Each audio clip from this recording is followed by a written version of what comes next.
Muito estimado Padre João Manuel, nosso pároco e cura da catedral, ecônomo também da diocese, que colabora com esta comunidade.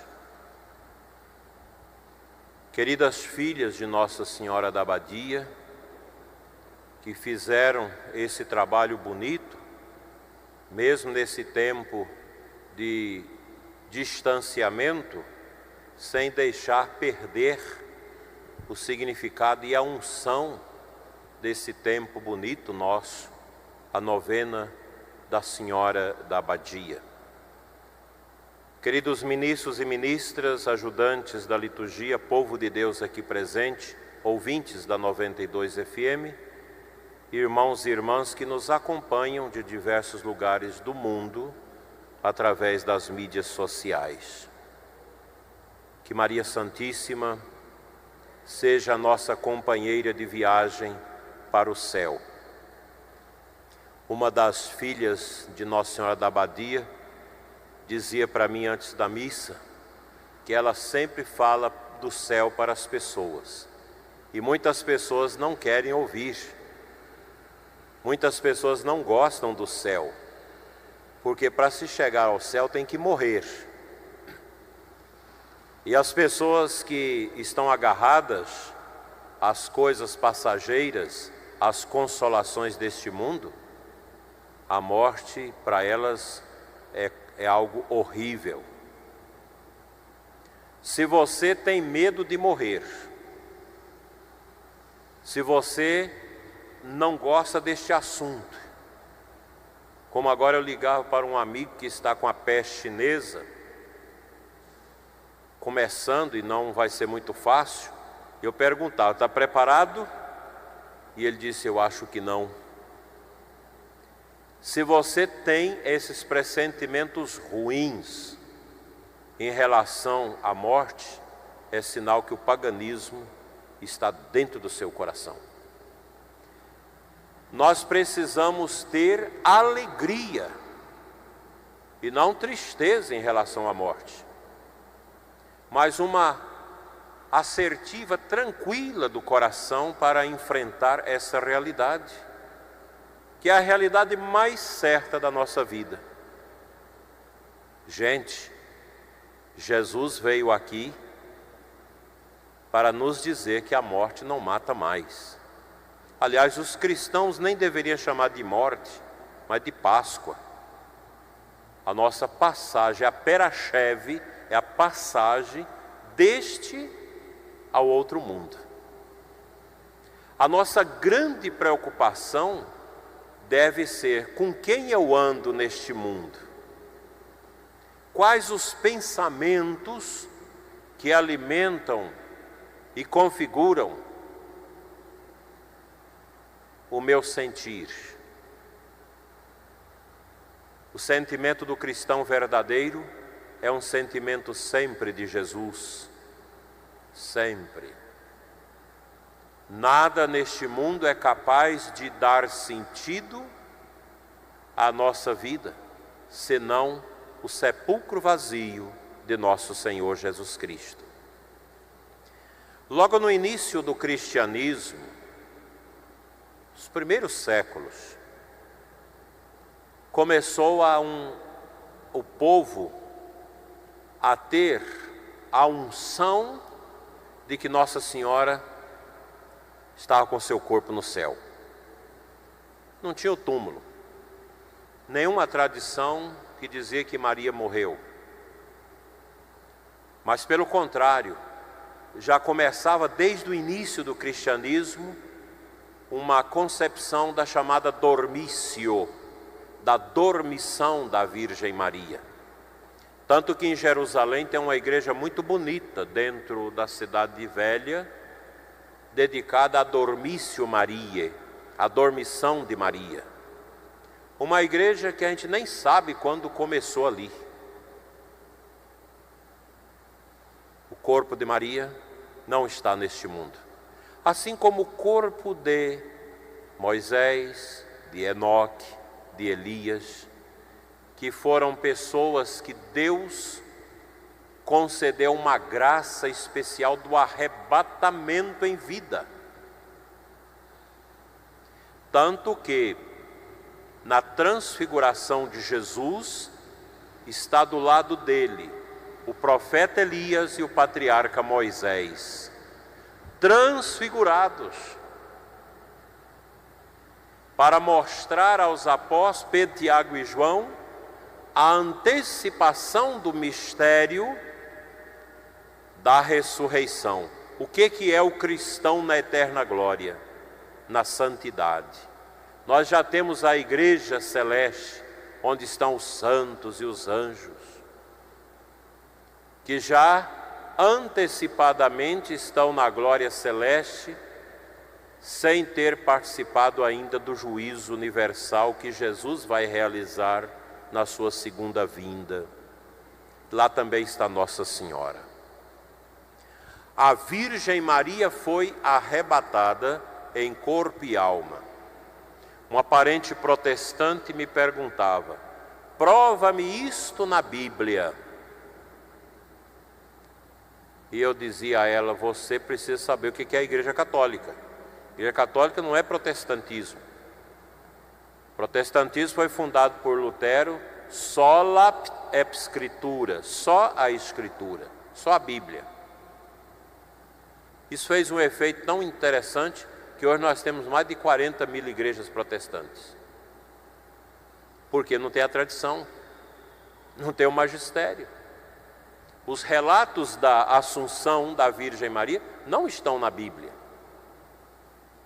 mas na tradição dos 6 primeiros séculos da igreja, que nós temos como um foro de revelação também junto com a Bíblia. E ao longo da história foi sempre esta mesma cantiga: a Virgem está no céu. Até que no dia 1º de novembro de 1950, o Santo Padre de venerável memória, Pio XII, proclamou solenemente o 4º dogma mariano. A Virgem Maria mereceu a antecipação da sua glória celeste. Ela está no céu em corpo e alma. É um mistério. Mas a ciência, esse não é o objeto da ciência. O objeto da ciência é empírico. O objeto da ciência é limitado a esse recinto que é captado pelos 5 sentidos da pessoa humana, a materialidade. Não é objeto da ciência a fé. A fé não se experimenta no laboratório. Não tem como você fazer uma experiência disso. Não tem como você fazer um experimento científico da alma, do espírito. Tanto produz em nós através da fé. Então a ciência não tem como optar nisso. Os ateus, os marxistas, os relativistas, eles vão dizer: a religião é o ópio do povo. Religião é a enganação. Mas eles não conseguem provar por que o ser humano crê. Tem um caso interessante de um casal francês ateu que quis fazer uma prova de que a religião, que é a fé, é uma coisa imposta de fora para dentro, usando o próprio filho. A esposa engravidou e eles mudaram para um lugar onde a criança, desde o ventre materno, não teve contato com ninguém. Eles queriam mostrar a criança 7 anos depois, sem contato com ninguém, sem fé. Eles nunca falaram de nada, nem de Deus, nem de igreja, criando o menino sem contato com nada sobre religião, para provar que a religião é algo que os pais impõem, que a sociedade, que a cultura impõe. Um dia o menino sumiu. E procurando o menino no quintal, tinha um pé de rosa muito bonito. O menino estava ajoelhado com as mãos postas, adorando o pé de rosa. Então caiu por terra a tese. Ninguém impõe a religião a ninguém, está dentro. Está dentro. Nós somos templos do Espírito Santo. Nós fomos criados na eternidade por Deus. Por isso, somente a pessoa humana, só o animal humano volta-se para o transcendente, para as realidades invisíveis. Só nós. Eu vejo tantos casos que a família toda ateia, toda inimiga da igreja, inimiga de Deus, e de repente nasce um filho na família que é mais católico que o Papa. Impressionante. Então hoje, meus irmãos, nós queremos lembrar que Deus nos ama, que Deus fala com a humanidade. No Antigo Testamento nós tínhamos a Arca da Aliança, que era muito bem feita, talhada em cedro do Líbano, onde dentro continha os rolos da lei, os livros santos dos judeus. O Antigo Testamento é dos judeus, o Novo Testamento é da Igreja Católica, que nasceu revelado por Nosso Senhor dentro das comunidades católicas. O Antigo Testamento era condicionado dentro da Arca da Aliança, que era carregada em procissão pelos judeus, em louvores. Davi dançou louvando a Deus, Salmo 150, na frente da arca. O povo exultava de alegria, porque na Arca da Aliança estava a lei, os preceitos divinos, os mishpates, que nos mostra o caminho da eternidade. Ela, a Virgem Maria, nós a honramos na ladainha como a nova arca. Arca, a Virgem Maria é a nova arca. Se no Antigo Testamento nós tínhamos a lei de Moisés na arca, Maria é a nova arca, não de madeira, mas humana, escolhida por Deus, para que dentro dela ela pudesse trazer a lei do próprio Deus, que é Jesus. É a nova arca. A primeira leitura hoje fala da arca. Maria, a nova arca. Ela traz dentro dela o Rei dos Reis e Senhor dos Senhores. Nossa Senhora também é a imagem do templo, do novo templo, onde habita o Altíssimo. A Virgem Maria é também para nós, como pessoa assunta ao céu em corpo e alma, a antecipação da glória. Nós que perseverarmos, vamos ter no céu a mesma dignidade de Nossa Senhora. Esse corpo nosso, na volta segunda de Jesus, será ressuscitado. A matéria do nosso corpo nunca vai perecer, nunca vai terminar, ela vai ficar. Todos que morreram, a matéria do seu corpo está na natureza. E essa matéria será ressuscitada gloriosamente como um corpo material transfigurado, que unirá ao nosso espírito para viver na eternidade. Os que foram maus vão ressuscitar para o inferno. Não terão a glorificação dos seus corpos, mas uma ressuscitação num outro nível muito triste.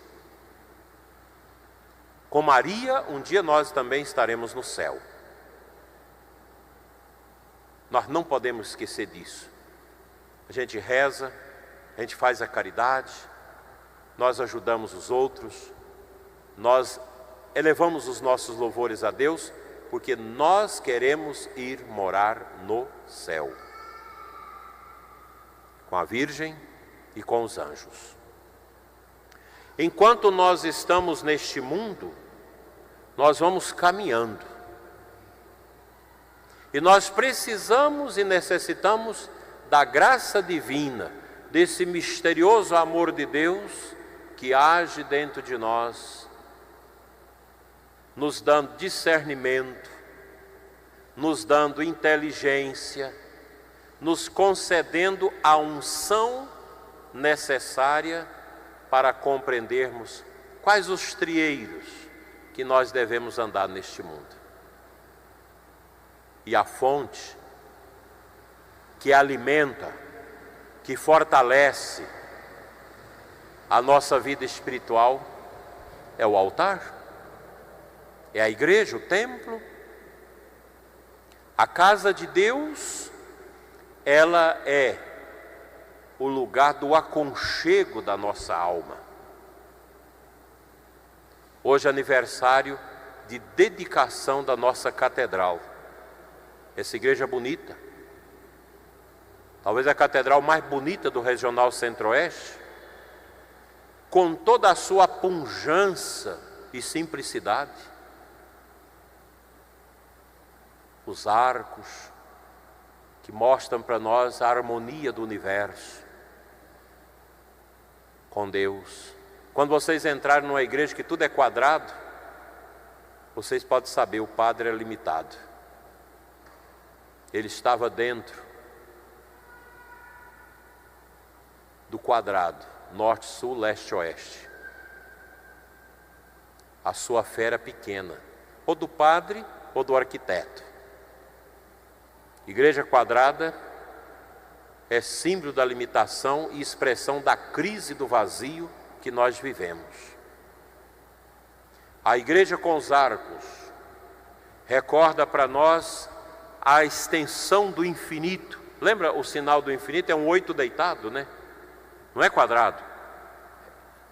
Tem nas extremidades o arco,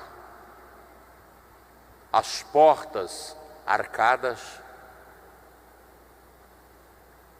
a porta do centro maior, representando Cristo. A gente entra e vê o altar. As colunas da igreja, que representa para nós, representam a firmeza de Deus. Nós podemos pensar essa catedral nossa como uma choca, como uma galinha que está aninhada em cima dos seus filhotes, dos seus pintainhos, aquecendo-os com o seu calor. Essa é a ideia da igreja. Nós estamos debaixo do poder de Deus, da firmeza de Deus. A gente vem ao templo não para ser esmagado, mas para sermos elevados pela graça de Deus. A igreja deve ser o lugar em que, ao entrarmos dentro dela, a nossa alma sente uma alegria muito grande. Tem muitas pessoas que fazem um certo tipo de terapia com a emissão de sons do útero da mãe. Quando nós estávamos dentro do útero da nossa mãe, nós tínhamos um aconchego e uma tranquilidade e harmonia. O útero materno tem uma sonoridade. Aquela sonoridade do útero dá o aconchego à criança. Muitas pessoas recebem esse tipo de terapia para voltar à sua harmonia. Um contato com o útero da mãe que nos gerou aqui na terra. A igreja exerce de forma sobrenatural e deve exercer em nós essa harmonia. Por isso o fundo da igreja arredondado dá a impressão do útero divino. E nós temos saudades de Deus. A alma tem saudade de Deus, porque nós não viemos da terra. O útero da nossa mãe não é tudo. O útero da nossa mãe é a imagem, é a prefiguração do útero divino onde nós fomos gerados, na alma. Quando a gente entra na igreja, que a gente contempla o altar, contempla a cruz, há uma harmonia com o nosso princípio eviterno. Deus nos criou na eternidade e mandou esse Espírito encarnar numa matéria, no útero da nossa mãe. 2 úteros, o terreno e o eterno. A nossa mãe é tudo na nossa vida. E Deus está acima de tudo, da nossa mãe, do mundo, de tudo. Saudade de Deus. Quando nós temos saudades de Deus, a gente ora. E quando a gente ora, a nossa alma volta à sua origem. Quando nós entramos no templo, a nossa alma volta à origem. Ela volta ao eterno. Por isso que às vezes você não quer vir à igreja. Há uma indisposição. Mas você vence a indisposição e vem. Você sai de casa amarrotado. Talvez alguns de vocês hoje nem queriam vir à igreja. Veio como que empurrado. Quando você entra na igreja, o luminoso, o mistério, toca. E você começa a matar a saudade de Deus. E a gente escuta o canto, a leitura, a reflexão. A gente olha, a igreja precisa ter um ambiente que concentra. Quando a gente entra na nossa igreja, nós só vemos o altar.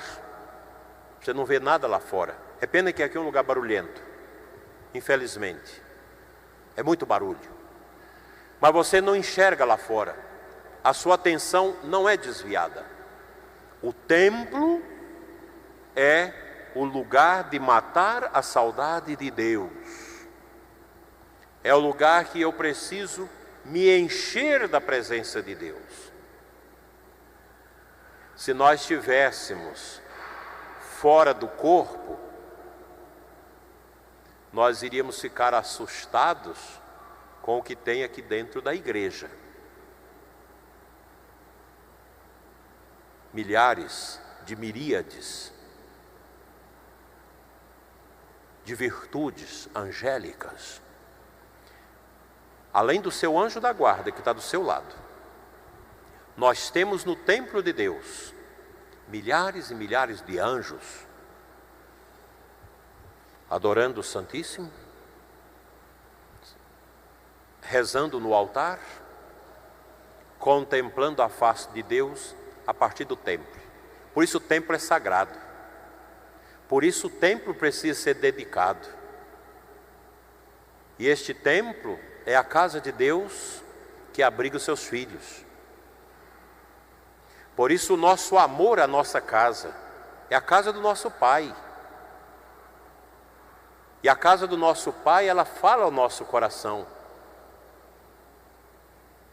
E a gente veio aqui buscar a paz, buscar o consolo. Quantas vezes a gente entra aqui, a gente vê pessoas chorando no Santíssimo, sofrimento. Vem aqui, o templo enche, Jesus está presente, enche. E a pessoa volta em paz. Nós precisamos do templo para nos fortalecer contra as insídias de Satanás. São Miguel Arcanjo nos ajuda. Começamos hoje a quaresma de São Miguel Arcanjo. São 3 arcanjos. Gabriel, que anuncia a Nossa Senhora, a maior de todas as notícias: conceberás por obra do Espírito Santo um filho, que se chamará Emanuel, Deus conosco. Miguel, quem como Deus? É o anjo que espreme o demônio. Arcanjo. E o arcanjo Rafael, que nos assiste nas curas. Quantas pessoas estão sendo curadas da peste chinesa com a força da presença intercessora de São Rafael, arcanjo. São Miguel é só para nos defender. Invocar São Miguel arcanjo traz para nós o sentimento da proteção. Eu me lembro uma vez fazendo o exorcismo, não era nem bem um exorcismo solene, mas uma oração de libertação de uma senhora que estava presa por uma legião de demônios. Demônios obtidos na macumba, pactos, uma espécie de diabo difícil. E a gente orava já quase 6 horas de oração e aqueles demônios não saíam. E eu lembrei de invocar São Miguel arcanjo. E eu tive a visão interior que São Miguel chegou. E quando eu disse: São Miguel, espadoa o demônio, eu senti essa espada de São Miguel quebrando o jugo do demônio e a pessoa saiu da possessão. É real São Miguel arcanjo. Talvez você, padre que me assiste, que não tem mais fé, ou você católico que não acredita mais no céu, não acredita mais em Deus, você acha que a vida é só aqui? O demônio gosta de gente assim. O diabo gosta muito do padre que não prega contra o inferno, contra o demônio, do padre que não prega mais a respeito da morte e da morte eterna, do padre que não acredita mais na existência do demônio. É a grande vitória de Satanás, é o católico, o sacerdote, a religiosa, o leigo que não crê na existência do demônio. E hoje tem tantas explicações. Não existe o demônio. Existe apenas um mal, uma maldade que brota do coração humano, etc. Não, isso é heresia. O mal está na sua origem em Lúcifer, o orgulho, o pecado dos anjos. Que São Miguel arcanjo, nesta quaresma, traga para nós muitas libertações e que a Virgem Maria interceda por nós, agora e na hora da nossa morte. Amém. Creio em Deus Pai.